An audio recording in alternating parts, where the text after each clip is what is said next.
Hi, everybody. Hello. Welcome. Happy Saturday. And we are live with our very own Rev Girl. Welcome. Welcome. I've been looking forward to this since I first was contacted by Goldie, I think yesterday morning, and Rev Girl and I have been chatting, getting to know each other. And of course, I think many of SPTV land know you, Rev Girl, from the chat, and you always are just so positive. You always send us wine and chocolate emojis and cookies, and I just love it. I just light up when when I see you in the chat. So welcome. It's Thank you. great to I'm have you so here. glad that you're helping me on this learning curve. Well, I'm probably not the right person to do the technical stuff with you, but I can walk you through what I little bit I know, and I have a lot of friends that know a lot. So we can help you along. But I did figure out how to put a banner up. It's at Rev Girl 9, and that's your new channel, right? Yes, And last night you hit your what? How many subscribers do you have so far? 50. 50. Okay, guys. So right now we just had 7 people come in. If you can just do us a big favor and check out Rev Girl's channel real quick. And we were hoping to stream to your channel, but we didn't quite get there this time. But it'll happen probably in the next few days. You'll be able to go live even on your own. So yeah. So I'm going to pull up a couple of greetings. Joel Goldie, McCoy. Oh, you see Goldie. Okay. Oh, hello, Joel. Good to see you. Where's Goldie? Oh, here she is. Goldie, I'm going to probably catch this one on the replay. I see you got some awesome moderators. You're so good. Okay, honey. All right. We'll give you a break, but thank you for connecting us. Really appreciate oh, that. there's Poet and Oh, Witness. yes. Yes. Hello. And I there's know. All our number friends, 5 right? and letter A. Number 5 and letter A. My condo is A5. Really? Yes. Everybody's greeting each other. Hey, chat. I got the Hi, Pat. Michelle Carpenter. Yeah, Witness. Hey, Rev Girl. It's Rev Girl. I know. I can't believe it. This is awesome. I thought about having a wine glass, but it's kind of early to be drinking. It's 5 o'clock somewhere. It's past 5 o'clock True, in the UK. true. Yeah. So I'm going to leave your banner up. I feel so big. My banner's so big, but here we are. And so, Rev Girl, How what is the sound? I forgot to put my you sound earbuds. great. I, how is the sound for everyone else? I think you sound good. I think you did good. Okay. Yeah. Uh, I'm going to have to try those sometime. You don't have to worry about that at all. So, as we were talking earlier, that you're an ex-Scientologist, and um, how did you get into Scientology? Were you born into it? Were you raised in it? Did you join later on in life? What was your I don't or know. Can you call origin story? 14 later on? Pretty young, pretty young. I So, was. did you enter on your own, or did your parents get you into it? I used to babysit. My mom was very active in the PTA, Parents Teachers something Mhm. association, and one of her best friends, her and her husband were Scientologists, and they needed a babysitter, and I was like the perfect age to babysit their 3 kids. And I loved babysitting for them because they paid better than the other people. Really? And I really liked their kids too. You know how some kids, the place was kind of messy, and they just felt like a fun family. And so I loved to do it. And I would babysit for them like 3 nights a week, school nights.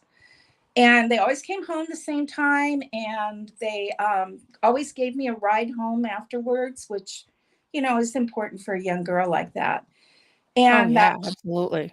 yeah, so we became, I don't know. I mean, I was their kind of favorite babysitter. And one night there was a book, and they had said when I first started that, I feel free to read anything or watch TV or eat stuff in the fridge. And they left a book out, and it was really kind of obvious later when I realized what they did. And it was, I can't remember which book it was, but it had one of the first things it had in it was the dynamics, 1 through 8. Mhm. And the second one is the second dynamic that talks about love and marriage and children and sex. And pretty in the definition of it in the book, the word sex was pretty prominent. And I was a 14-year-old girl, just kind of getting triggered there. Or actually, I was a little younger when I started because I babysat them for them for a long time. But during the time, it must have been about 14 because shortly after that, I started going. But I remember I read that thing about sex, and I just put the book down and put it right back where it was.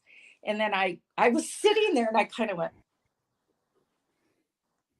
and I was bored. And I ended up picking it up again and reading the whole thing. And I was really intrigued about the whole science part. But to be honest with you, it had a lot to do with being horny. And so it's true. You're 14, right? Yes. You're like, yeah, I probably would have been like, "Oh, what's this? This is interesting. I probably shouldn't be reading it." That's probably why I want to. Oh, So I boy. started talking to the father that drove me home about it, and he told me some of the funner parts of it. And he called it the Scientology Center. I didn't know that it was a church for quite a Oh, while. And I also couldn't get permission from my mom until summer because she didn't want me out that late every night. He offered to take me there and back with the family because, well, with his wife anyway. And so I started the communications course. No, I think I went and visited it on a Saturday, and all the cute guys just totally sold me on it. And one of the cute guys yeah. sold me on the communications course, and I myself had enough babysitting money to pay for it back then. So Oh, I started it in the summer, and I was kind of just hooked from that point on because there was all that flirting, and yeah. oh my Hmm. God, I loved it. Interesting. So you were 14. What you don't have to give away the year, but what decade is this? Like, is this the 70s, the 80s? Like what around what 1974. so in the 70s. Okay. Yeah. Interesting. And you said that, yeah, I've heard about that. There's what do they call them? There's a term for like cute girls that they use to recruit, something babes, like Dianetic babes or something like that. But yeah, Yeah. they do it with the guys too. Hmm. Interesting. They A do. lot of cults do that. They do. And Mhm. that time, the guys in high school just weren't noticing me very much. I was cute. I don't know if I intimidated them. I have no clue. But I have to admit, I was into the older guys, the beards and the, Vietnam vet look, Oh, here it is. because that's the era. Bridge babes. Thank you, witness. What? Bri- the girls Oh, that bridge they babe. the cute girls that they used to, yeah, I don't know what the boys are called, if anything, but yeah, it's like classic love bombing and Yes. yeah. Oh Mhm. my God. And it was so, really did. And then the communications course, in my opinion, I have mixed feelings because everything that I've been watching recently has really made me start to doubt a lot of what I thought was just fact. And now I don't, I feel like I really, that quote in that song, "Losing My Religion," Yeah. really resonates. Because Mm. before uh, SPTV, I honestly really believed a lot of those stable datums that we were taught in Scientology, and now I don't know what to believe. It's just Yeah. I can so I can relate to that. Yeah, yeah. definitely. And I am a little bit though. Since I've been out, I have there's a little witch in me. A little what, bitch? Witch. Oh, a little witch? No. No, I there don't believe really that. is. I have come to the conclusion that with witchcraft, I would Oh, totally, that kind of way. Okay, yeah. In yeah, that I case totally in go with that the case, that's white fine. That's witch. fine. Yeah, but I've come to the conclusion that it's female science. That's what it was. Mhm. And I mean, yeah, there's some woo woo parts of it, but some of it does work. And so there's a little witch in me. Yeah, well, I think that, everyone has their something inside of them that is, searching for something to, make them feel like they belong or have faith in something, and, like, with me, I had to kind of push all of what I'd learned aside and maybe take back some things that I felt were true for me instead of just lock, stock, and barrel believing in this, body of dogma, because often if you try to do that, you try to fit yourself into a religion, it often, you feel like you come up short. So I'm trying to fit my beliefs into what who I am. So yeah, I could see that. I mean, we were not allowed to even do anything that would be considered like occult or witchy or anything. Like we couldn't even like read our astrology sign or anything. But now I think it's kind of cool. I think it's kind of cool. So, so you were 14, you started going to courses, you were paying for them with your babysitting money. Yep, Interesting, because you were babysitting for Scientologists and they gave you money and you gave it back to the church. Isn't that how a lot of times that goes? It's crazy. yep. So so were you getting anything out of it? I mean, did you understand what the purpose was or Well, it was the cute guys that really kept me in, to be honest. I found the courses real easy to do. So I did them. I do remember there's this thing that they do after every class, and you stand up and you look at the picture, the big thing of L. Ron Hubbard, and the supervisor says something, and then everybody goes, hip, hip, hooray, hip, hip, hooray, hip, hip, hooray, 3 times. And I do remember thinking that it was a lot like Heil Hitler, Heil Hitler, Heil yeah. Hitler. And I remember, that was like my first little thing. Yeah, like little red flag. Yeah. But, Interesting. by then I was kind of dating and so, Right. Yeah. You're still very impressionable as a mid to late teenager. Yeah. No, I can totally get that. So you were still obviously in school while you were doing the courses and everything. So what happened as you got a little older and did you graduate from high school? Did you how so what happened with that? I got married at 16 to a Scientologist that was 14 years older than me. Really? Oh, okay. And I dropped out of school like a couple of months into my junior year. And it was really hard to go to high school as a married woman. Okay. So let me just get this straight, okay? Because I'm barely bad at math. Because I was brought up in a cult too. You were 16 and your husband was 30. Yeah, I was like 30 or 31 or something like that. I don't remember. I, Okay, but he was 30 at for least. some reason, I thought he was 27, but maybe that was my second husband. Oh, I think that was, yeah. 14. So he was 14 years older than you. You were 16. So you got married while you were in high school and you quit school. Yes. Okay. And then, there was a little honeymoon time, not very long. And he was definitely trying to mold me into a hippie chick. And we used to go out every weekend, and that was kind of fun. And then all of a sudden, the things changed. And he started physically and verbally abusing me. And when he tried to turn me out on the street to make money for him, I knew that it was time to go. And I almost jumped off a bridge. And I remember looking down at the bottom and I was like, I don't think this bridge is high enough. Uh, I'd probably just jump off and break a leg and then lay down there in pain. So I thought, well, God, I got to do something. And so I called my sister up and I said, get me out of here. And she said, okay. But she put me off for a while. Like I couldn't do it right away.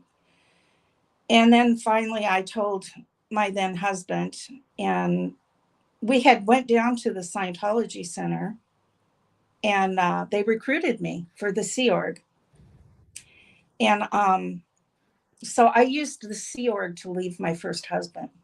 And I reported down to the Sea Org 2 weeks later, and that's how I became a Sea Org member. So can I don't want to break your concentration. I just want to ask you something. So when you were suffering this abuse and you felt, you know, just depressed and like was looking at that bridge, now your husband was a Scientologist, right? Now did you have any counseling or auditing that like kind of brought these things to light? Did the church know about the abuse or about how you were feeling? No, No. because one of the first things that my then husband did was he moved me to one of the suburbs of our area that was, really far away. It was like a hour and a half bus ride to the church or the cult. Wow.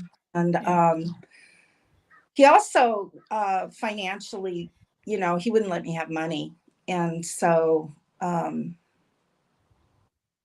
and back then, that was, of course, before cell phones and stuff. And we did have a landline, which, by the way, was only $7 a month. Wow.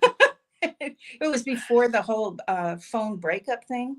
Phones used to be really cheap, but Mm, now. Anyway, live and learn. yeah. But yeah, I when I was recruited too for the Sea Org, I don't think I told them. But I think I told them that we were splitting, and it worked. It was the only way that I could get away from him, because I remember I was recruited by 6 tall male Sea Org recruiters, and I'm not kidding you. They were all over 6 feet, and the minute he saw them, he knew that he had been a Scientologist long enough to know that they were going to be between him and me. And he Mm. all of a sudden he started respecting the shit out of me, and he drove me down there. And I walked into the uh, AOLA, which I should have went to ASHO, because my recruiters were from ASHO, and I got recruited in AOLA for a different position. It was so weird.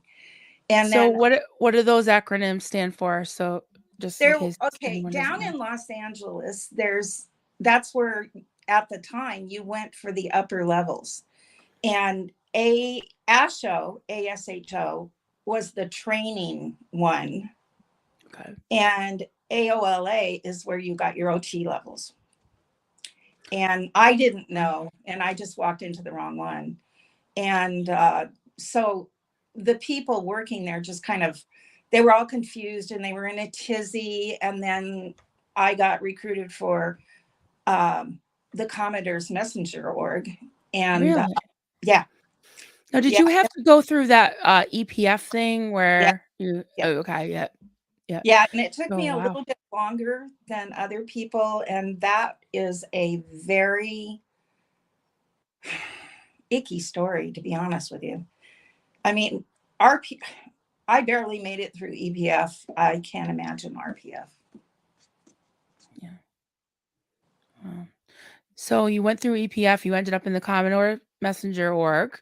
Technically, but they put me in the galley, and I I fed people, and I was good at it. I was the one that I was called a chief steward. I was the one that bought the food and did the menus and ensured that everybody, all the staff that were eating, were happy.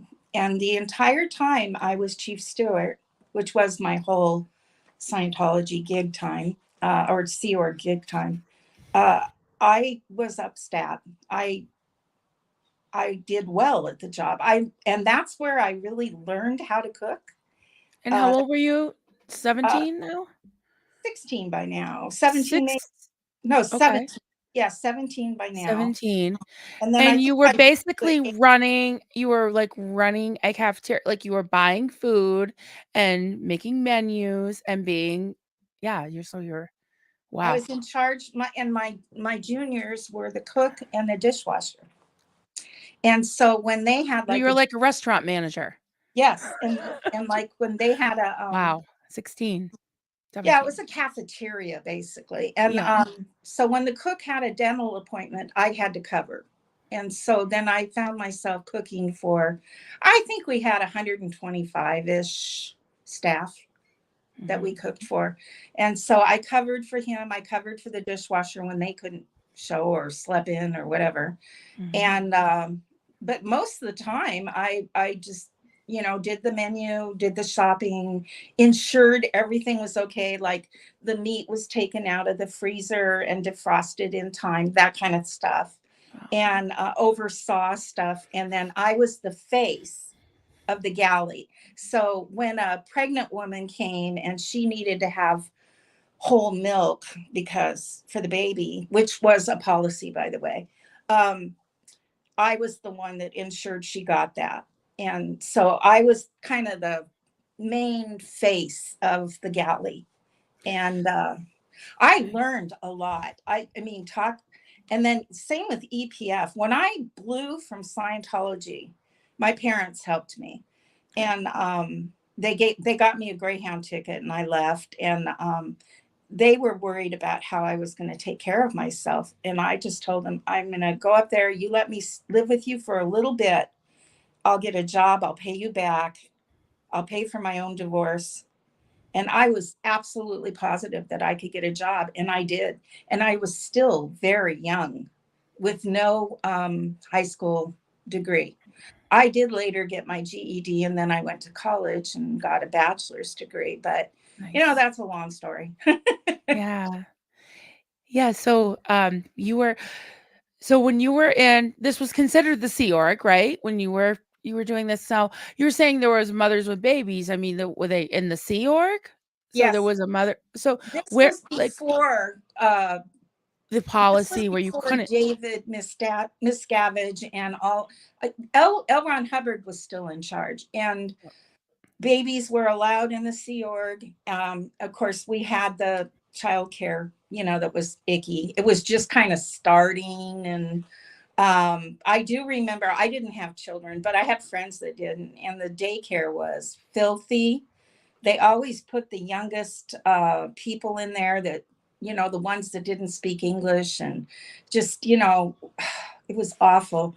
And mm, I certainly didn't want to have children. I was on birth control. So, and oh, yeah, sex was not against the rules when I was there. So there was a lot of premarital sex when I was in the Sea Org. So the early days was busy. Yeah, and it was the '70s, you know? Yeah, I get that. Um, wow, that's wild. So what was your, like, living quarters like? Did you have what they called berthing? Like, how do you so you know, this is just, I'm just trying to think of like how nowadays, you know, like when my daughter was, I can't imagine being 16, getting married, then having all kinds of terrible things happen, and then just to get away from your husband at 17, you go and join, like, it's like joining, well, it's a fake navy, but it's like joining that. And then you're giving this huge amount of responsibility right off the bat, and you're like living with probably strangers, right? Like, what was that like? Like, where did you sleep? I mean, That's a what good happened? question, Marilyn.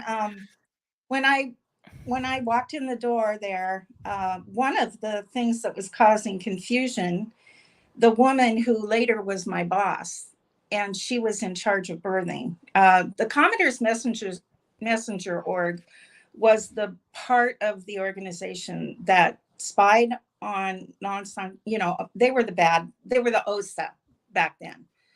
But they Okay. also were the ones in charge of the galley and in charge of birthing. Mhm. And I think even the childcare, I'm not sure about that one. But she was an older lady and she was really cool. And she liked me from the beginning. Her and her deputy are the ones that recruited me into that. Otherwise, I would have went into the training.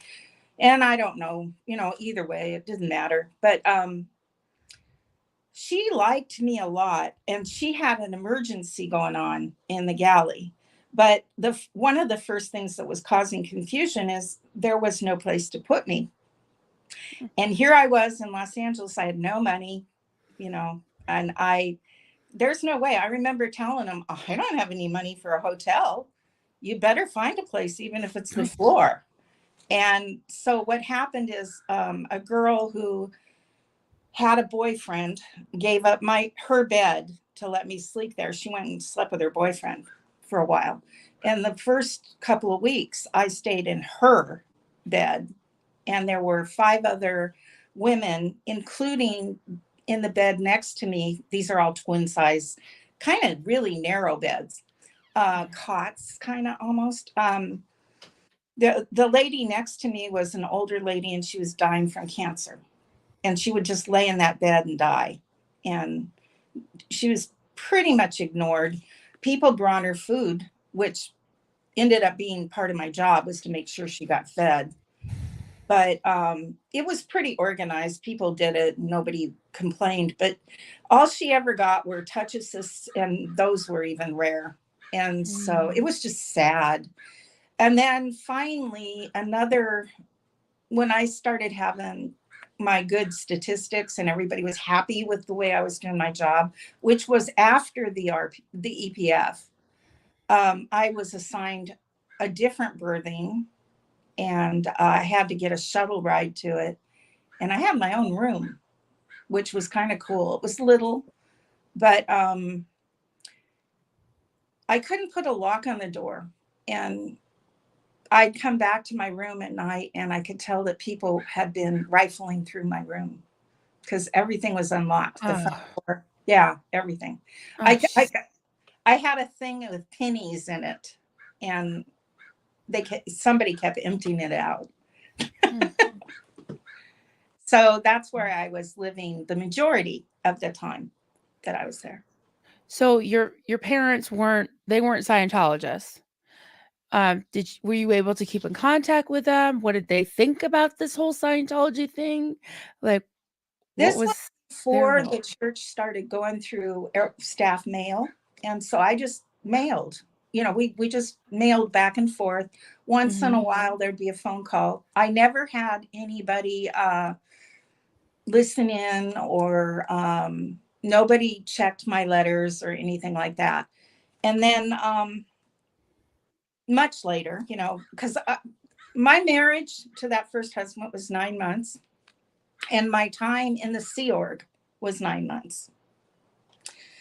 And what happened is I went through Christmas, Thanksgiving, and Christmas. Thanksgiving was fun because, you know, I created the dinner, which I followed Better Homes and Gardens, and I just did everything that was in there and just multiplied it.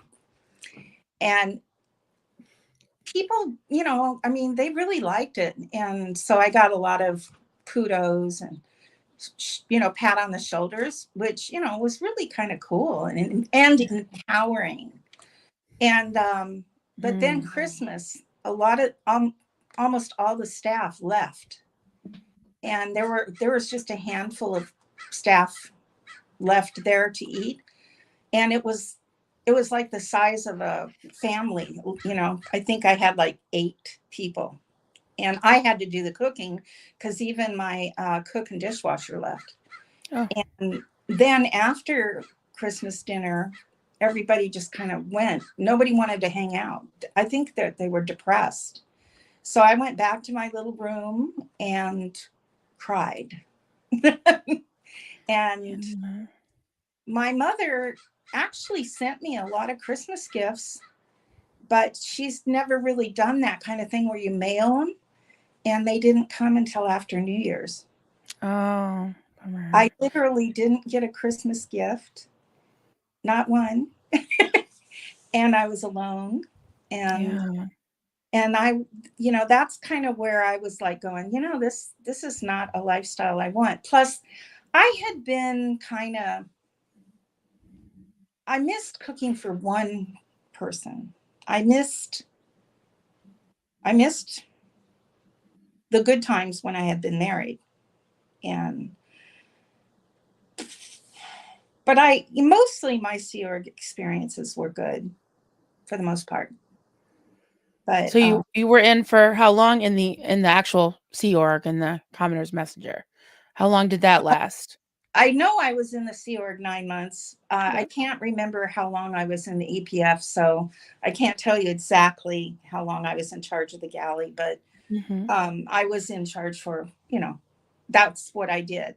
Which that's another thing one of the reasons I wanted to come on and share my story is because, like Claire and Mike Fisher and all of them, they were executives and they were really high up. Right. Yeah. But not everybody in Scientology is high up. There's a lot of people that do the grunt work and the blue collar work. And I want to, represent that for the time that I was in the SO, and it was lonely, Yeah. long hours. We did have the overnighters to fix certain things. And it was part of my job to make sure that everybody that did the overnighters got fed. We used to have this thing called mid rats, and it was at midnight, and you made a healthy snack for them. And I did that. The cook was allowed to sleep, the dishwasher was allowed to sleep, but I stayed up all night taking care of the staff so that they could, stay up all night. And So how much sleep were you getting on average? oh, I was young, and the only time I had to go have fun was after 10:30. So I got probably 5 hours sleep most of the time I was there because I dated a lot. Mm. And well, good for you, girl. Good for you. So wait, now I just can't imagine being 17, having all this responsibility, and then uh, you're you're doing all this. You're getting 5 hours of sleep. You're dating, which that sounds like fun. But what did you think you were there to accomplish? Like, had you had the services where you were like, I'm going to help save the planet? Like, did you have a lot of the doctrine and the dogma in there? Like, did they put you through all those courses where you were learning about what this is? Not at You that. know? No, No. Oh, interesting. when almost all of the training that I received was learning how to do my job. And that's my Sea Org debt was for that.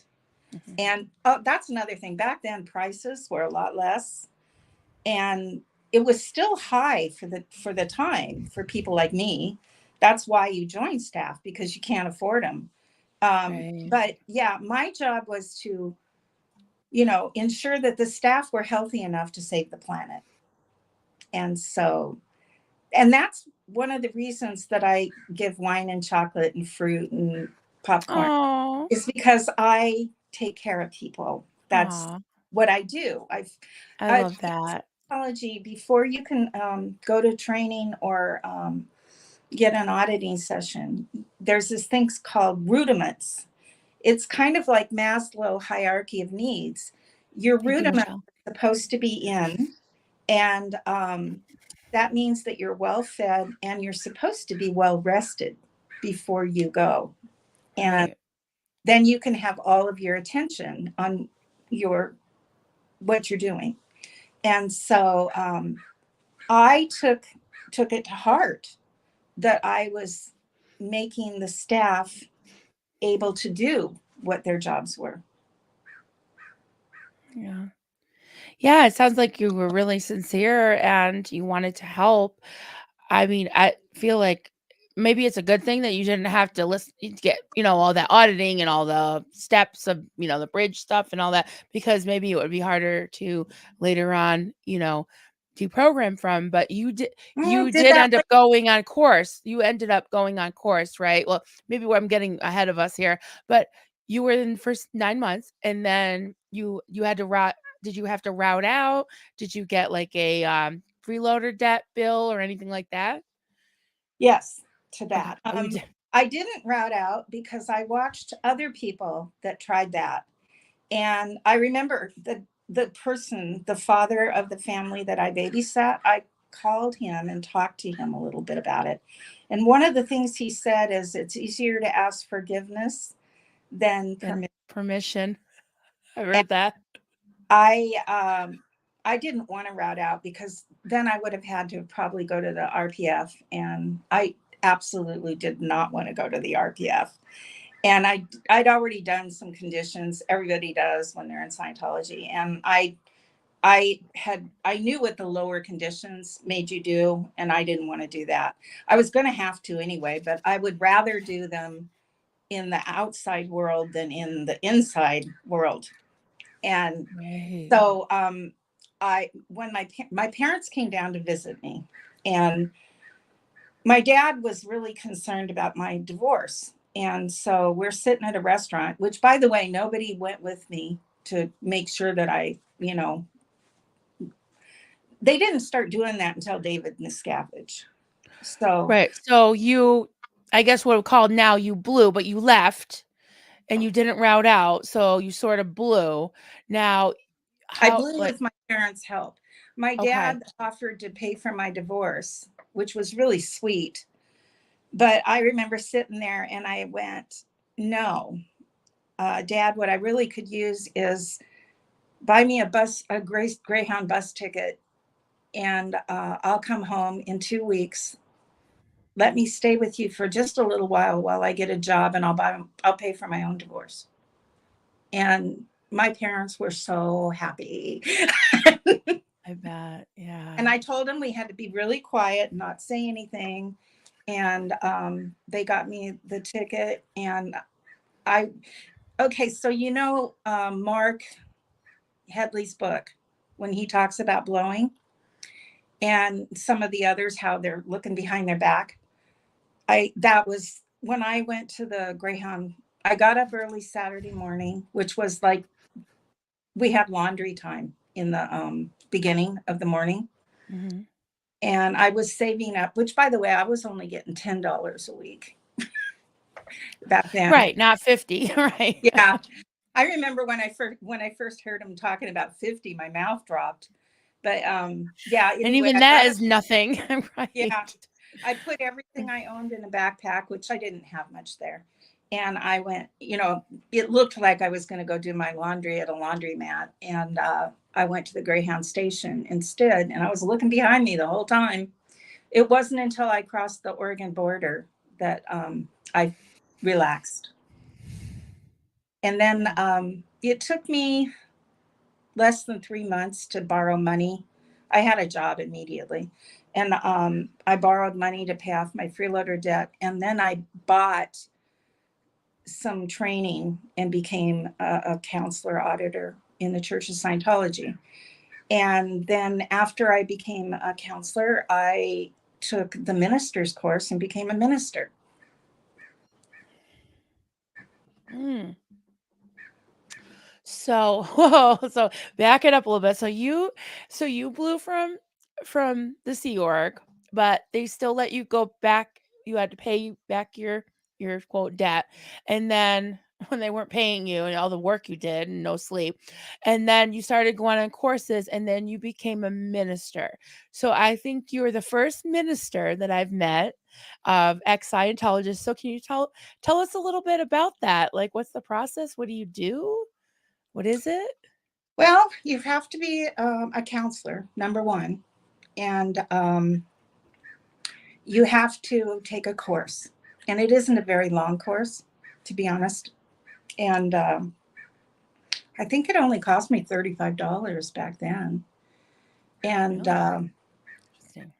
so then ministers in the Church of Scientology wear the garb, and that's what the picture of me is. And I had that dress made, by the way, custom made for me. So you're talking about the dress the thumbnail.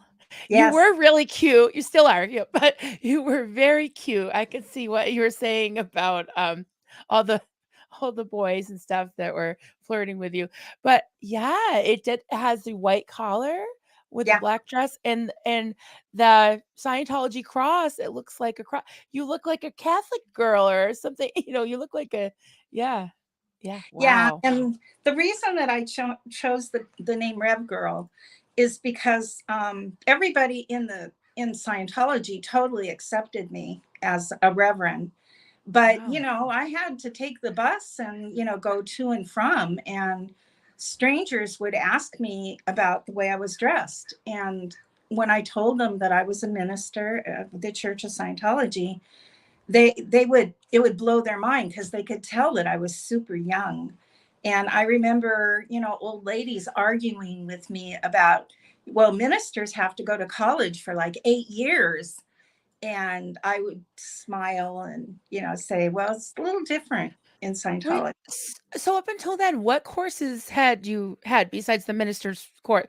You had some Scientology, what communications courses before as a kid, as a what 14-year-old, and then when you were in the Sea Org, you didn't really have many courses, nothing, Everything in the Sea Org was about right? you know So and good you good work. obviously could be a minister without really knowing much of the quote tech, right? Yeah, it's just what L. Ron Hubbard said about it.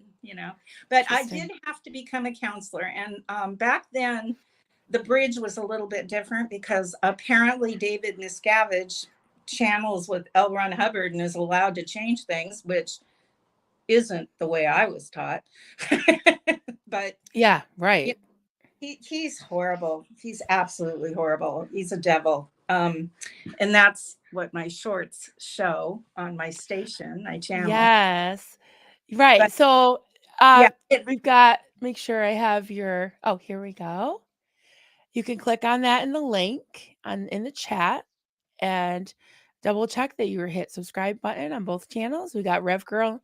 It's at Rev Girl 9 if anybody needs to look it up and check out her shorts. I was looking at those last night. I'm like, you are like technologically advanced. I mean, you've got all kinds of great videos and I love it.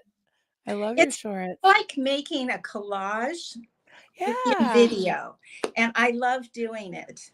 And so I finally have something to communicate because I like doing that, but I've never really had anything to say until now.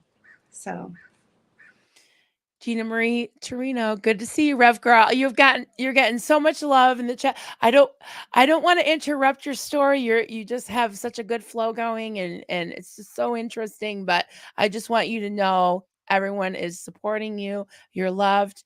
If anyone has a question, just put question in, big letters, all caps, and I will put it in the start so that I'll definitely get to it. So even my husband, this is Duncan, my husband, is Rev Girl. Hi, y'all. This is really interesting, isn't it? I know. I'm very privileged that you're here. thank you. I'm so glad that you're mentoring me, and I really appreciate it.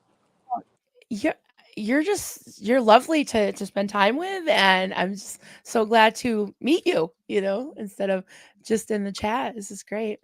Witness said, "It's so great to see your face, Rev Girl. I've seen you in chat forever." Yeah. Yeah. Uh-oh. This is it. We joke around here. I'm sorry, but Michelle says, "Who let Duncan out?"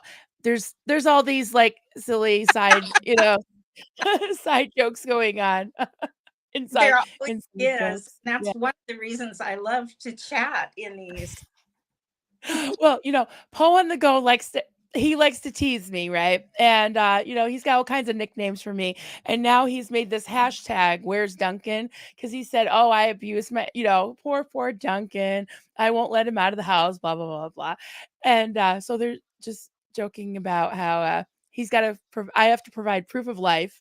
So, and now I don't know if you saw the stream I did with Michelle Carpenter yesterday, but she's got this door behind her. And Steve, I was like, "What's behind the green door?" And she's like, "Oh, people were saying it's the hole, the new hole." So Duncan was in the hole. So, anyways, oh, but everybody's just having fun in the chat and supporting you, and so glad to have you in front, and on camera. This is awesome. I'm So having fun. good, good. And you're an ex-Scientologist. I mean, that's already that makes you qualified to talk about this, and also very brave, very brave. I know that it can't be Yeah. easy. I don't know So, how brave I am. I'm protecting well, my and sort of my no. location.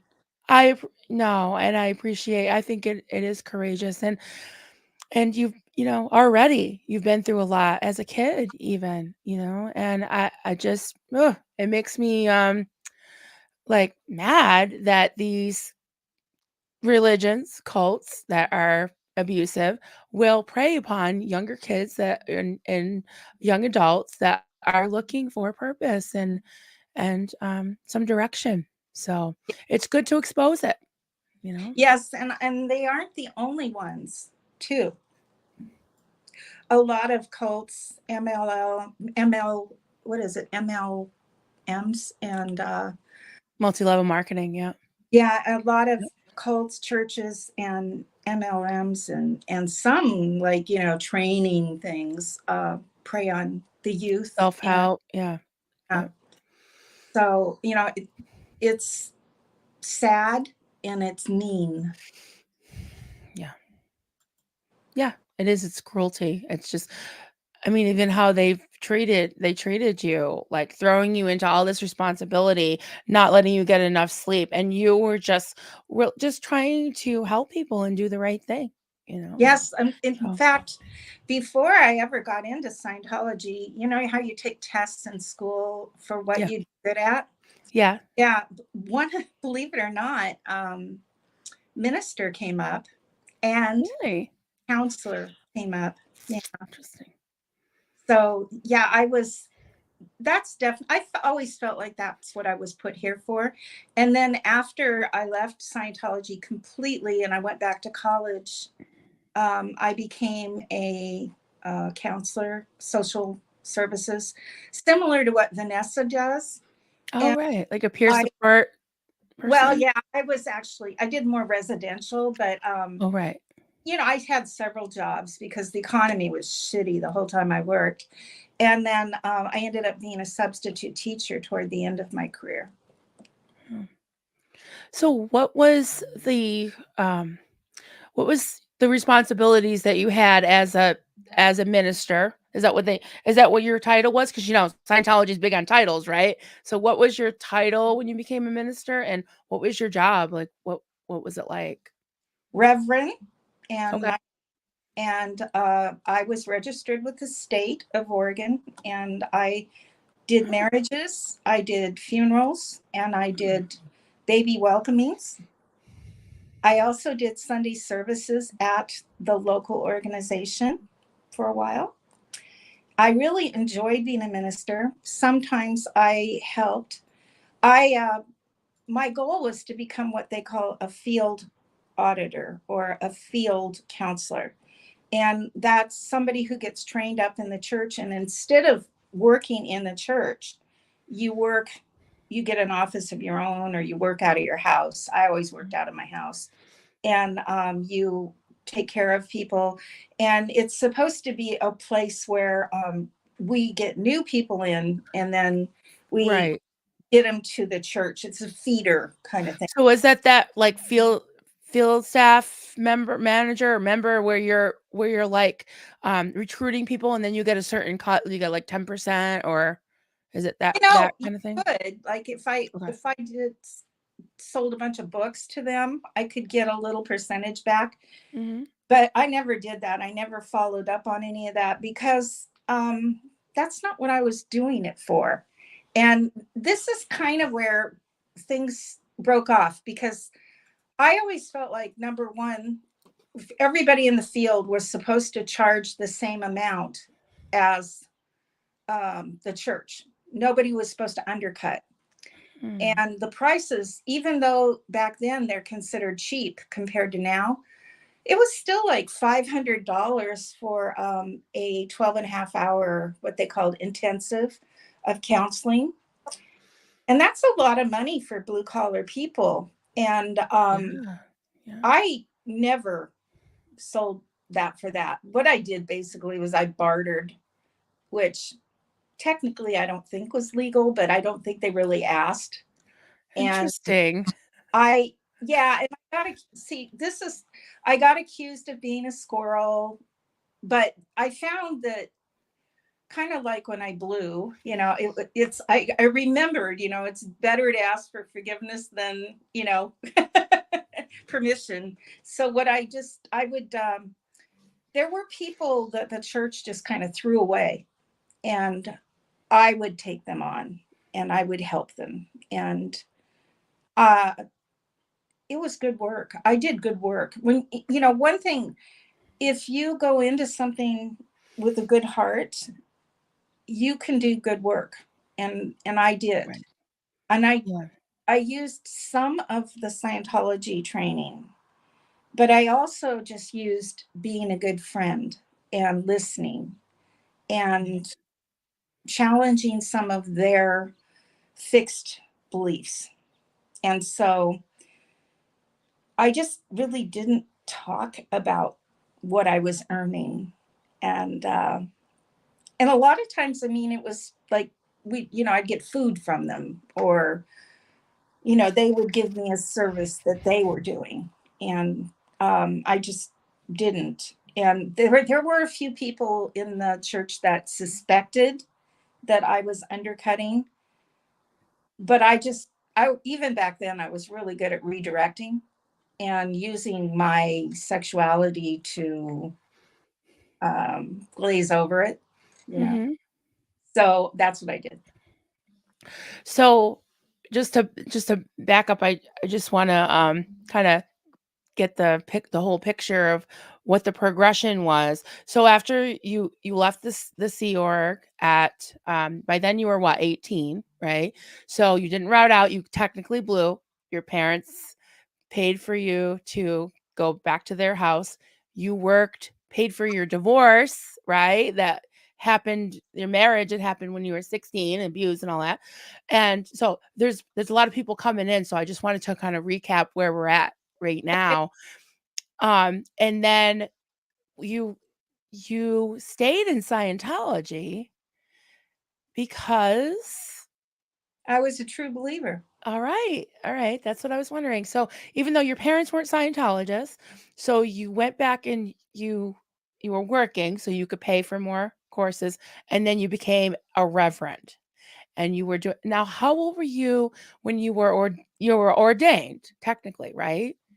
How old were you? It's a little fuzzy. I think I was 20 or 21, even in that ballpark. So I don't remember exactly. Wow. I also And you got, were performing marriages, yeah, funerals, baby yeah, I also what? got married during that time. And then a Okay. little bit later, I had my first son. So Right, um, right. just a lot of jumble stuff. No. Hmm. So you got remarried Yes. and you had a son and you were still a Scientologist. Yeah. I So married a Scientologist, and we were together 20 years, had 3 kids. We later we went back down to LA for his career. His career is very similar to Mitch's, Really? and yeah, not exact, but very similar. And we went down to LA, and Gold really tried to recruit him, and thank God they didn't. He was thinking about it, and of course, they were trying to recruit me to be a counselor for them. Which, if we had joined, they would have separated us, and our baby would have been Kids. in like the Oh. cadet. Yeah, and Oh. Ugh. there's no way. I mean, we were down in Los Angeles for, I don't know, 2.5, 3 years, something like that. It was during a strike, which is really interesting that they're striking again. Mm. And Lauren, Yeah. he couldn't get work. I I just blanked out. I don't worry about it. You did not hear that. These are No. not the drones you're looking for. Out that. Um, We don't know yeah, you. We don't know who you are. So we know you're Rev Girl that brings the wine and the chocolates and the cookies and the yeah. pretzels. He finally ended up selling stereos, and I ended up doing daycare. And most of the daycare that I did down there was for Sea Org parents of little Mm. babies. And so I know firsthand, because the church's childcare that they provided was, they had too many kids, and so they had overflow, and I worked for this couple that did the overflow, and the church paid them, and they paid me, and they paid me minimum wage, and let me bring my child, and it was all under the table, so I didn't pay taxes. And that's where I saw firsthand how the Sea Org children were taught, or not taught, treated. Mhm. And I remember feeling so bad with some of the babies. I would just try to give them extra. Mm. And Mhm. let's see, I think my son was about 3, 4 during that time. And then we we were struggling to live in Los Angeles because it was expensive. And this is right about the time that David Miscavige was starting to position himself to take over. And and I ended up at some point when I was down there too, I actually was hired by the church to be a receptionist for the Big Blue building. Really? Yeah. And that's where I met Suzette Hubbard. And I met her, I think, the day that she was informed that her father had died. Wow. She was in my reception for hours. And I was basically, she couldn't talk about it. And I was basically taking care of her and boosting her up and giving her love because she was hurting so bad. And then real things started escalating really bad down there.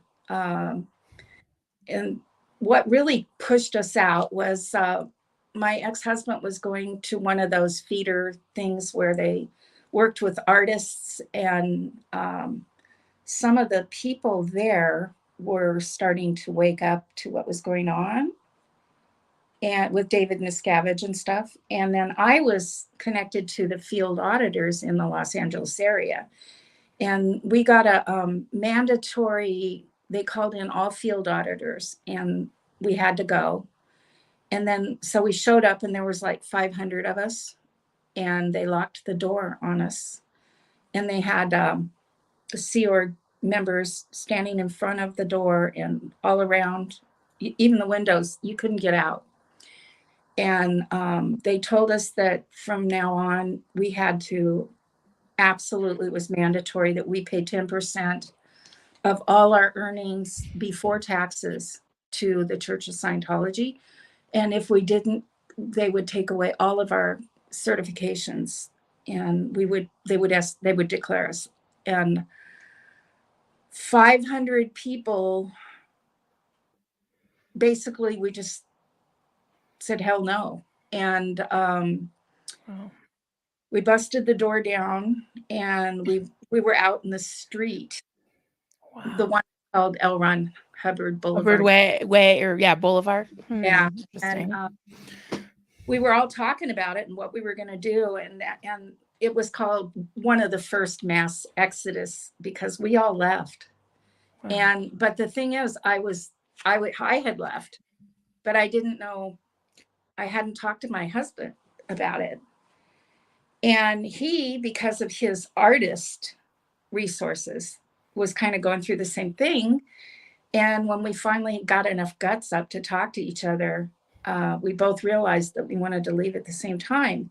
And it really was, I was telling him about how the children were treated, and we just left. And then shortly after that, my dad had died, and my mom was moving, and she said that if we moved back up north, we would, she'd give us her house. And so we got a U-Haul truck and went. And then when we came back, I just announced to friends that were in Scientology that we were no longer. And then I went full field auditor and charged what I wanted. And I actually had a pretty successful little thing going for a while. So you, after all that, you still remained in Scientology, but Mindset. I right, had left the church, but I still was a believer. right. So were you just like having issues with the management of how like things were being run, but you still believed in Scientology? Oh yeah, and we thought it would be temporary. So we thought, it was so awful that we just, those of us that left, it was like, well, they'll fix it because this is crazy. And Right. it just got worse. Yeah. Still So is, huh? yeah, and Right. then life happens. I ended up having more kids and focusing on them, and I ended up doing childcare again and Mhm. social work, and rest of my life, a lot of decades there. Right. So, did you, at what point, or have you like pretty much gotten away from the church? As far, it just seems very, to me, it seems very fundamental where, I remember Leah Remini saying you're kind of in or you're out or you're sort of under the radar, but you like have to, kind of make a decision at some point if you're going to, be for the church or you're just going to leave quietly or speak out. So, what was the process of that? I'm sure I'm probably like telling you, asking you a question that spans decades, but I'm just wondering what the the events that happened and how you came to where you are today, speaking out. You know, Well, that mass exodus is when I cut the cord with the church. But in my soul, I was still a practicing Scientologist, like L. Ron Hubbard taught it. right, And so then throughout the years, at first I was actually practicing it, but then, that I it was harder and harder to do, and there were kids and stuff. And so I ended up doing other things, but I in my heart I still believed a lot of that. But then I kind of got into self-help books and new age and witchcraft and other things. I mean, I actually tried some Christian churches too, but I really didn't fit in there.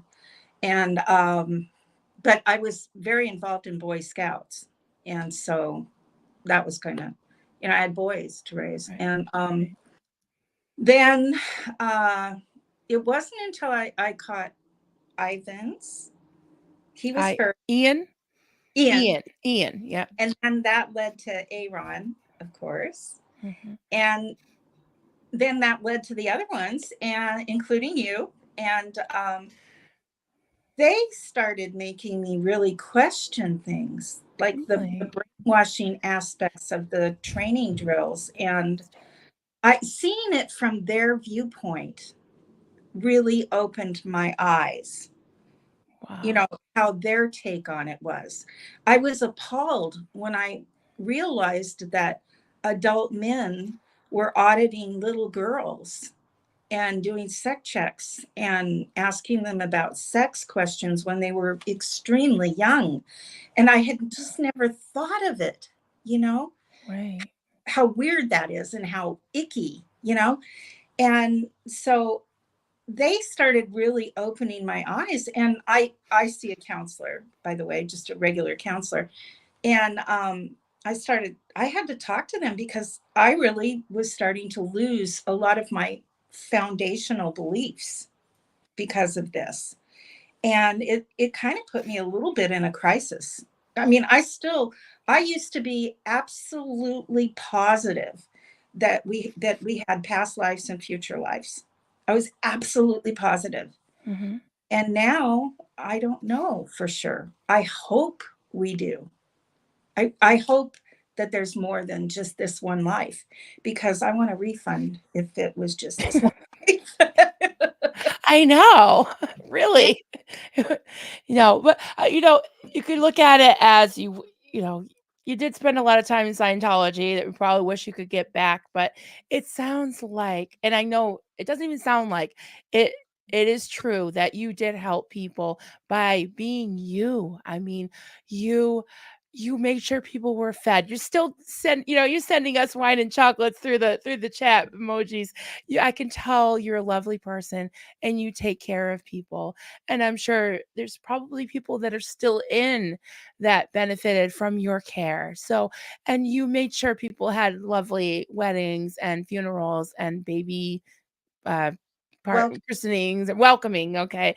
And you did that as a young woman after having been um kind of like plucked when you were 14 and then married at 16 and then 17 in the Sea Org. I just can't imagine. So you are so strong. And um I I'm just so glad to have met you, and I'm amazed that you were you said you recently, what, in the last, how long, a year or two ago, started to really unpack a lot of these things, right? I mean, Ian hasn't been, I don't know how old his channel is, but Aaron has been, on YouTube for several years, but this is definitely kind of, this SPTV thing is fairly new.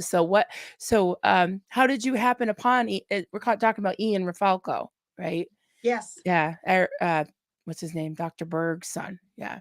When Yes. did Well, you stumble upon him? I had been watching Dr. Berg, and Oh. I that's how I lost 50 pounds. I was doing the keto diet. And which, by the way, is the first time I found something that would work. Mm, Cutting calories never worked for me. And but cutting I in the beginning I cut almost all my carbs out. The only carbs I was getting was from vegetables, and it helped. And I lost the weight, and it made all the difference in the world for me. Got me off of insulin, and it also even helped with some of the depression and anxiety. I mean, my whole life changed. And at in the beginning, Dr. Berg was the first one that I heard, and then of course I watched a bunch of others, mhm. and I did it. And then one day I saw, YouTube matched me up with his, and it said something about Scientology was in there, and I was like, what? So that was my first finding out that he Yeah. he grew up in Scientology. And I heard his story, and it just broke my heart. And then of course, because I was watching him, I subscribed to him. Pretty soon Aaron came up in my suggested. And when I started watching him, of course I got pulled into the Danny Masterson thing. And I my heart was breaking on the people that he was interviewing. I remember when he first outed you. I was in, his live when he was talking about outing you. Not Oh, you. you're talking about Reese? Yes. Yeah. Reese, yeah. All right. Yeah. I'm not Reese. I'm embarrassed. I love me some Reese, but yeah. Yeah, yeah. No, I met you through his. I mean, and Clearwater Chad Oh, and you mean okay, and yeah. and then before I knew it, I had like, I don't know, 30, 40 subscriptions to Oh, nice. SPTV. So you subscribed to me. Thank you. That's Yes, great. early. I've been one to use. And also, at some point I just kind of quit watching TV, regular TV, Yeah, and me too. I just started watching a lot of YouTube, and I listen to a lot of audiobooks too. Mm, I need some eye surgery, and mm. it's not scheduled yet, but we're going to have to push the timetable up on it because I can't read for very long anymore, and my eyes get really tired as the day goes on. So a lot of times I'll just put SPTV on the TV, and I'll just sit and listen with my eyes closed.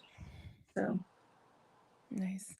Yeah, I started out by listening to it while I was crocheting because, I'm a cult survivor from a different cult, and it was just a progression where I love Mike and Leah. Oh, you crochet too? Nice.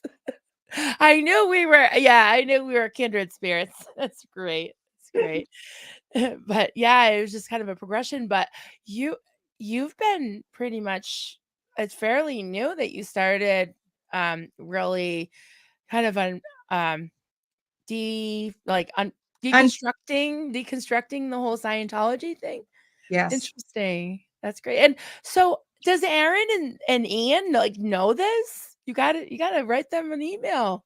Well, I don't think so. I mean, I'm pretty sure that I've made a big enough impact in the chats that at Yeah. least Aaron should recognize me. Um, but no, I haven't really reached out to them. And it was Goldie that decided that you would be the one to help, Oh. which I Goldie, reached I out to I don't know Goldie. if Goldie's listening, but I got some new tissues because right straight off the bat, I was like, I'm glad I got tissues because the first part of your story was making me my eyes smart a little bit, but you were Really? so strong and yeah, I mean, I don't being know. so young, I Just I my don't like when people are mistreated and abused, but I'm here for, I definitely want to hold space for anyone who wants to tell their story.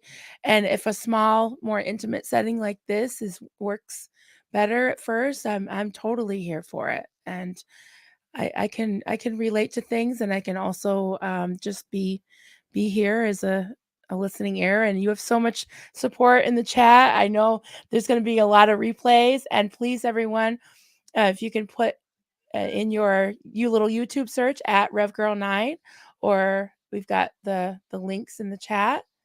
Definitely subscribe to Rev Girl. She's got some great content already, lots of really cool shorts, and we're gonna be able to get her live streaming up. That'd be great. And yeah, this has been lovely, and we can take maybe some questions or comments because everybody wants to show you some love. So this is Rev Girl, guys. I love it. I love it. Love it.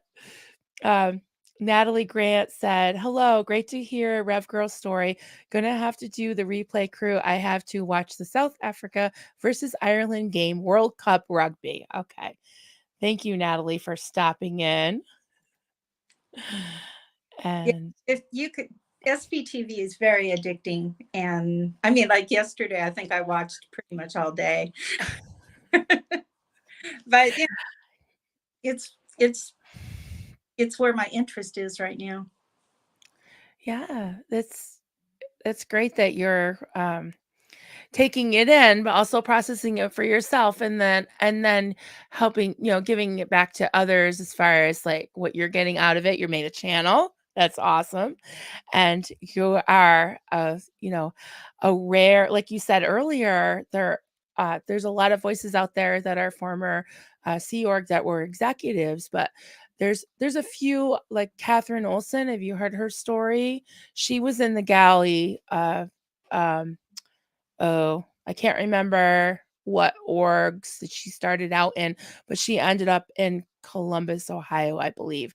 And that's where she ended up being helped by the Aftermath Foundation. And I know that you had mentioned that when you were younger and you were leaving, you were you had help from your parents, but a lot of people don't. And I remember you said to me, one of the first things you said is it's hard to leave Scientology. So having the Aftermath Foundation is great too. I totally support the Aftermath and hope to be able to participate in the fundraisers. And if I ever make money on my channel, I'll probably be donating Nice. most of it to the Aftermath Foundation, because I know how hard it was for me. And I was only in the Sea Org for 9 months. And people who've spent their life there, they're going to need a lot of help. And I did sign up as a volunteer. So far, they haven't used me. But I created my channel. I have been hearing what Aaron has been saying, and I knew that I had a pretty good skill set to, create the shorts and stuff. So I just decided to do it, to create a lot of targets for OSA to have to deal with and make their job a little harder, and Yep. I hopefully love be that. part of bringing them down. Yeah. So This is amazing. I yeah, I think Aaron would love to know that he and Ian and all the other voices in the past year has helped you to kind of make sense of it all and understand more about what Scientology really, the foundation of it, even though there's that transition where was L. Ron Hubbard? Was it he that was good and Miscavige was bad? Is it the organization?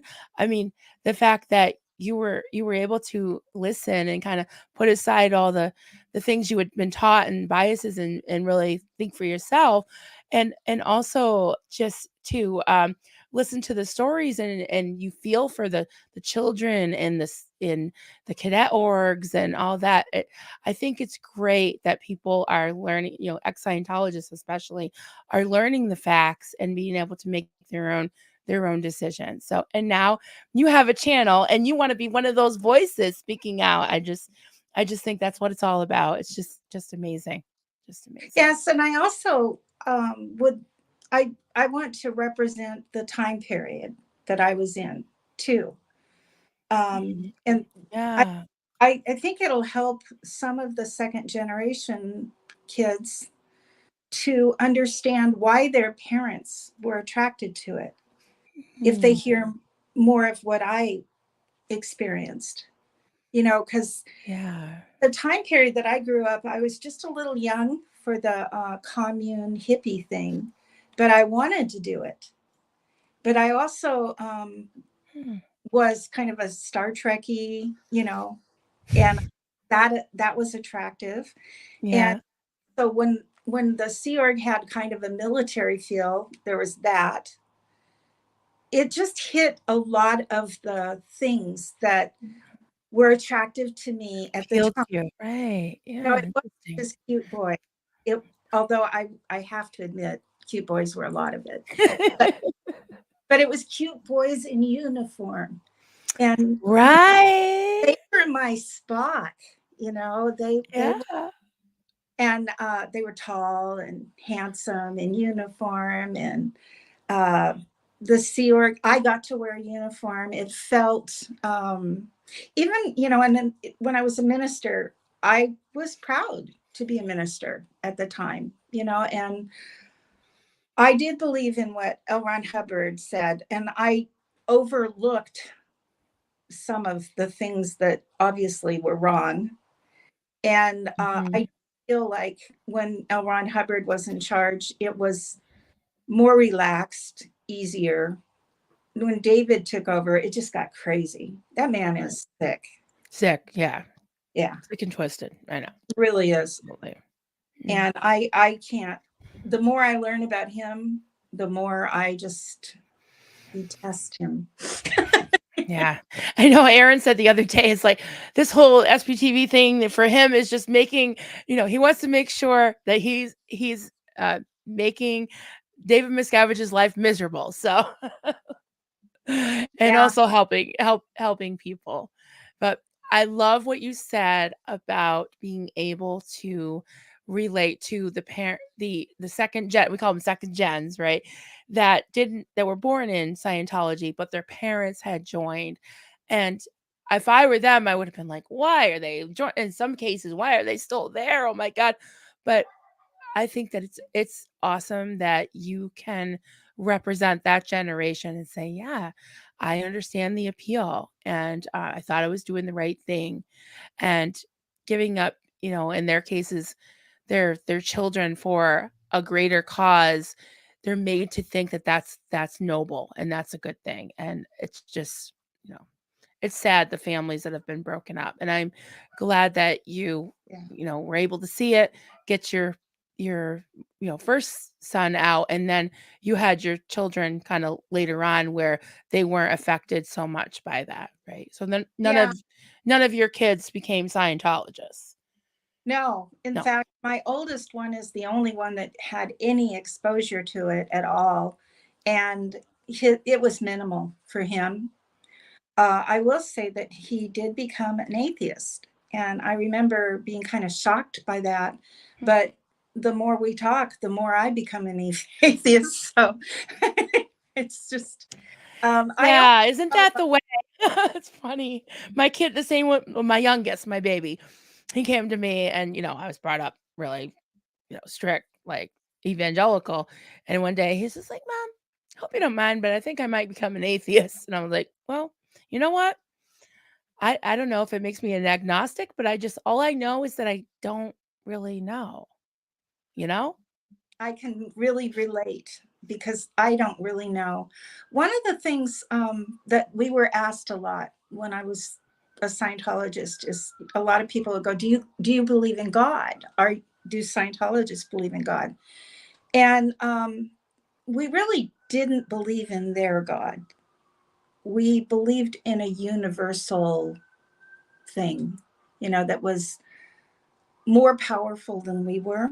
But our idea was that if we did the whole bridge and we did everything right, it's like we could become part of God in as far as some drops of water can become the ocean.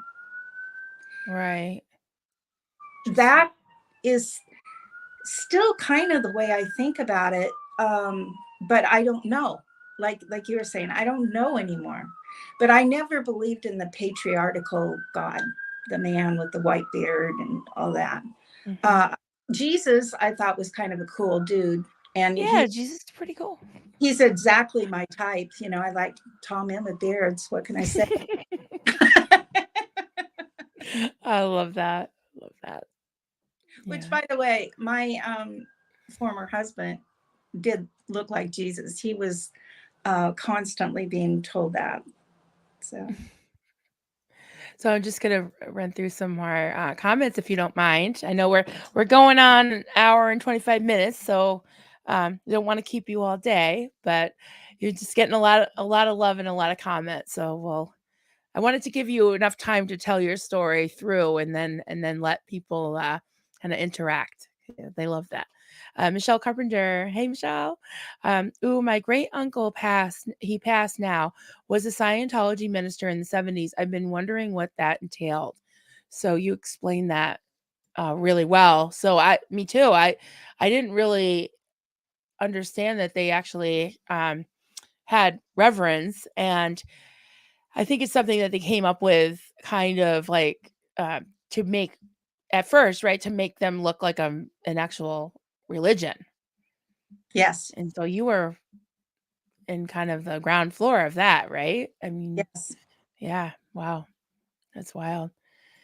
Um, Michelle Carpenter, I have an article I wrote last year about the cult to MLM pipeline because you mentioned MLMs, and Michelle has a lot of experience with that.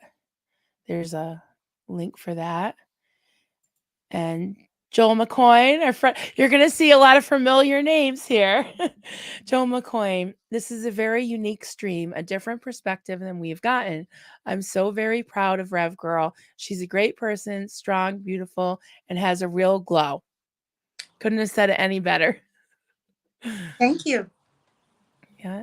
And you have given a very, very different and but also just inspiring perspective and way to get out too. I mean, you had so much strength. Speaking of Liz Ferris, good morning, other mom, my sweetheart. Love you. Yeah, she's been doing fantastic. If anyone hasn't seen, I don't have the link, but if anyone hasn't seen, talk about parents that are still in. Liz did a solo live. I'm not sure how many she's done. She's done quite a few, but this one I feel like was her absolute best so far. She just looked at the camera and just poured her heart out about her dad, like just described him, his life, his personality, the course of events, and then she went into to talk about her mother, and it was just a beautiful, beautiful tribute from a daughter. Oh, me and my tissues. We're gonna be friends today. Yes, it just was wonderful, and if anyone hasn't seen that, please check that out. And I think it was about I think she had Bob Ferris in the title, but it was just talking about him.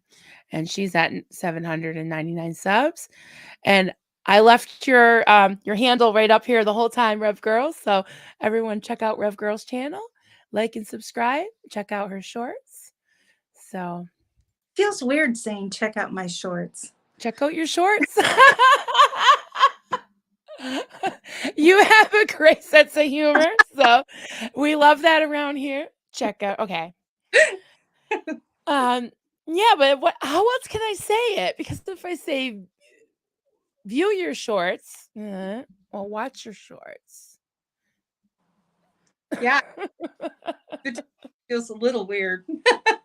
She has short shorts on the. I do. Oh boy! All right. Oh, let's move.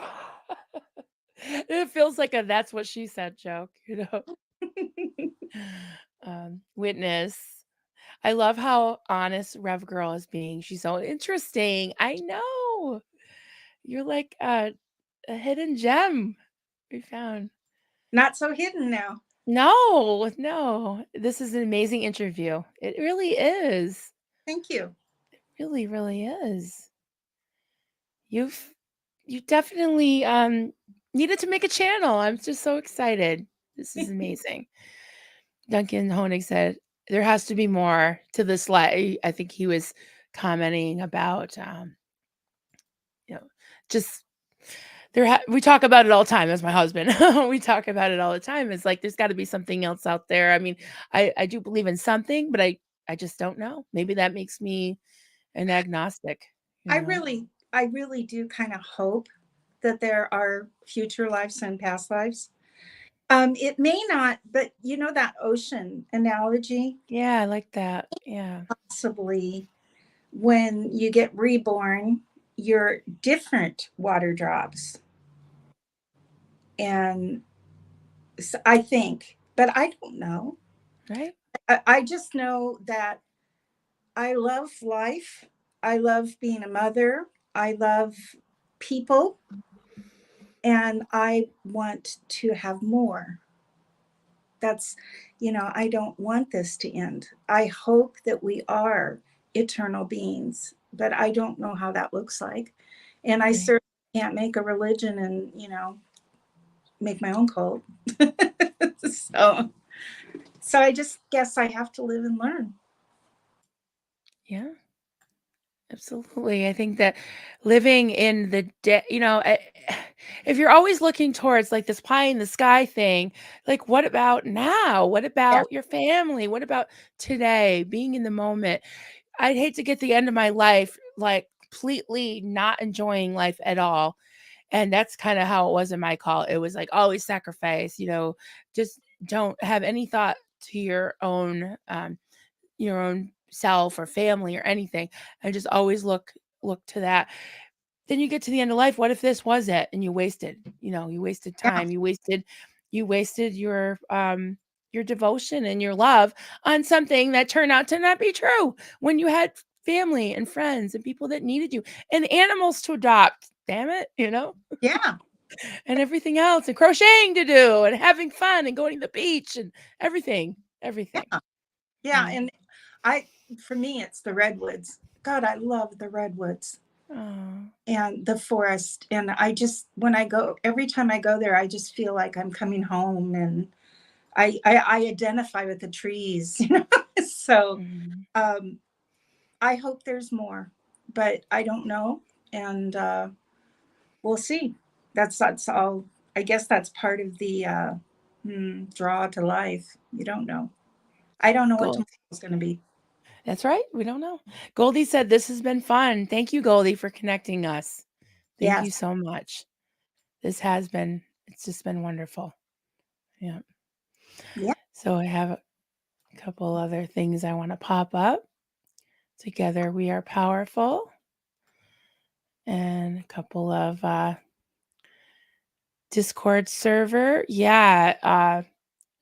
I like the Discord server that gives you, like, when you go live, the Michelle Carpenter, who's now a mod, 'cause she's been helping me on StreamYard with all this all this technical stuff. So I can probably pass some knowledge to you, hopefully, to help you out, Rev Girl. But she's the creator of the Discord thing where you get these notifications if one of your favorite channels is about to go live. I love that. So this was the truth about Bob Ferris. That's the stream I was talking about that Liz Ferris did last night, and I'm just so It so was in awe. it I'm was so powerful. proud of her. Did you see that? Yeah. Wasn't it? Yeah. Oh, it was just beautiful. Yeah. I'm getting choked up again. We're I Her dad is, kind of, it's my generation. Yeah. So I the things she was saying about him, I could really relate, because when I was in, those are the people I was feeding. you know Yeah. yeah. I would yeah, I would love to see you 2 have a conversation, or even, we don't all have to be eavesdropping on you guys on a live stream. You guys could, connect connect without being in front of everybody. But I think that Liz would love to hear your perspective Well, because she's all so the second lovely. ones, I just want to grab them and hold them, and I know. mother them, I know. because they didn't get what they should have. And I just I want to love them. Yeah. All right, you got me. Sorry. No, it's okay. I'm doing so good, but it's like, oh, yeah. Mm. Yeah, they're just precious. They're just mm, yeah. Simply good. Okay, you caught me crying. Yeah, it's just been wonderful to talk to you, and the the love just keeps coming, and this has been amazing. I mean, we all know you from the chat, but thank you for giving us the privilege of hearing your story and letting us all get to know you. That was so funny. I want a refund. When you said that. Yeah. Joni asked, Rev Girl, are you happy? Most of the time, yes. I have my bad times. I have seasonal depression, and I use tools to try to deal with it. But I have to admit, since I lost the weight and I went to a clean diet, I'm doing a lot better. And I still get counseling. And Mhm.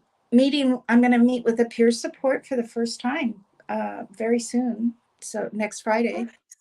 Oh, So nice. I'm working on my social, because after ever since the pandemic, my social life is, and so and actually this channel and this community is part of my working on my social too.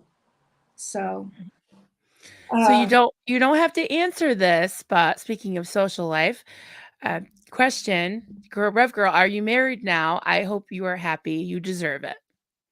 no, I'm not married, and I I don't know if I want to get married again. I'm not sure that I'm a believer in serial monogamy. And that's going to be a whole topic that I would love to discuss on my channel. Uh, Interesting.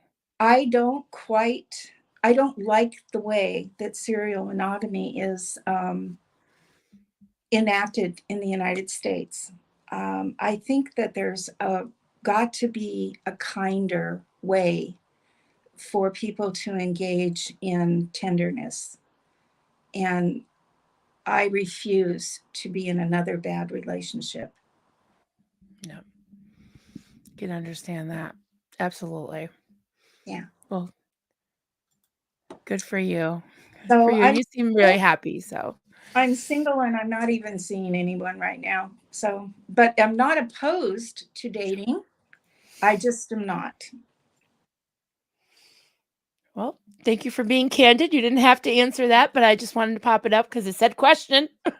Okay. But yeah. And oh, Joni is making a blank. Ah, I will hit you up later about your blank. Oh, thank you, sweetheart. You're so sweet. You don't have to do that. All right. Um, Betsy Sue, Marilyn, you were the perfect channel for Rev Girl to make her debut. Oh, thank you. You're a great interviewer. Well, Rev Girl made it easy. I mean, you've just been lovely, and I've really enjoyed this. Really, really enjoyed this. I think Goldie did really good matching us up. I think so. I think she did. So yeah, I'm really glad. Okay. Got to buy Witness coffee. said, "See, Rev Girl, you didn't need to be nervous." And yes, Goldie has a buy me a coffee. I'll have to buy her a coffee for that. That was very nice. And thank you so much to all the mods, Michelle Carpenter, Penny 5A, and any other mod. I have like 10 mods now. I just like because sometimes I'll have a live stream and it'll be a weird time and I'll have nobody. And then sometimes I'll have like fo- 3 or 4 mods on. So yeah, it's funny. But when you do your lives, if you need any mods, I know some lovely people. If Goldie, poor Goldie, we're trying to help her out and give her a break so she doesn't have to be on the stream the entire time. I can't figure out how she does it, period. How does she live a life? I Period. don't know. She's superhuman. Yeah, I don't know. She does do a good job. But we want to get her get her some help so she doesn't have to do it all alone. Yeah, I don't even Oh, know how to be a moderator, but I would like to learn. I don't either. I mean, I help out with some channels at late at night because I'm sort of an insomniac and I stay up late crocheting sometimes. Although now I'm so distracted by trying to make sure that the trolls don't come in the couple of channels that I help to moderate that I don't do a lot of get a lot of crocheting done.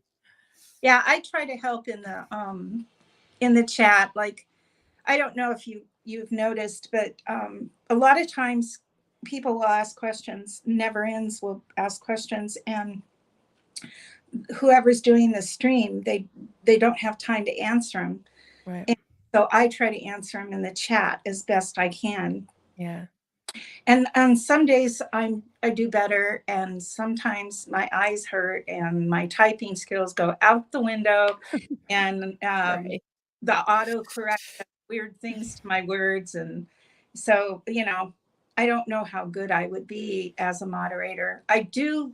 While my eyes are being like this, I think I'm going to have to be more of an early person when I'm doing these, because at night, Yeah. you know I am 65, so, You definitely don't look it. And I'm not just saying that. I thought you were around my age, seriously, when I thank first you. saw you. So, well, is there anything that you wanted to share with us that we didn't get to?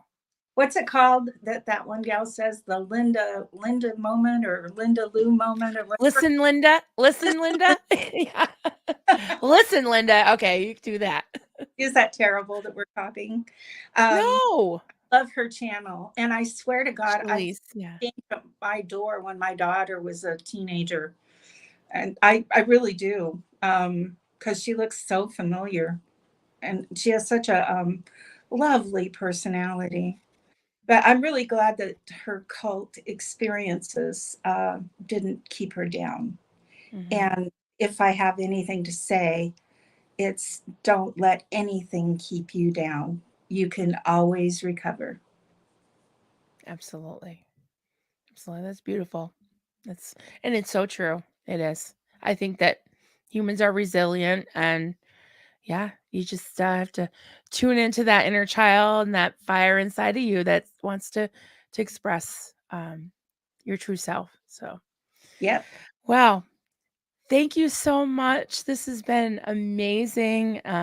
Beyond, what I could have imagined. I'm serious. This has just been a wonderful, wonderful time talking to you, Rev Girl. And yeah, guys, please like and subscribe. All of Rev Girl's got shorts on her channel. Check out her check out Rev Girl's shorts. And please subscribe to her channel and share this interview on your media, your social media, because it's I think it's very worth sharing your story. And thank you for sharing with us. So Yep. we appreciate it. All right, everyone. We'll see you soon. Take care. Bye. Bye. Bye, everyone.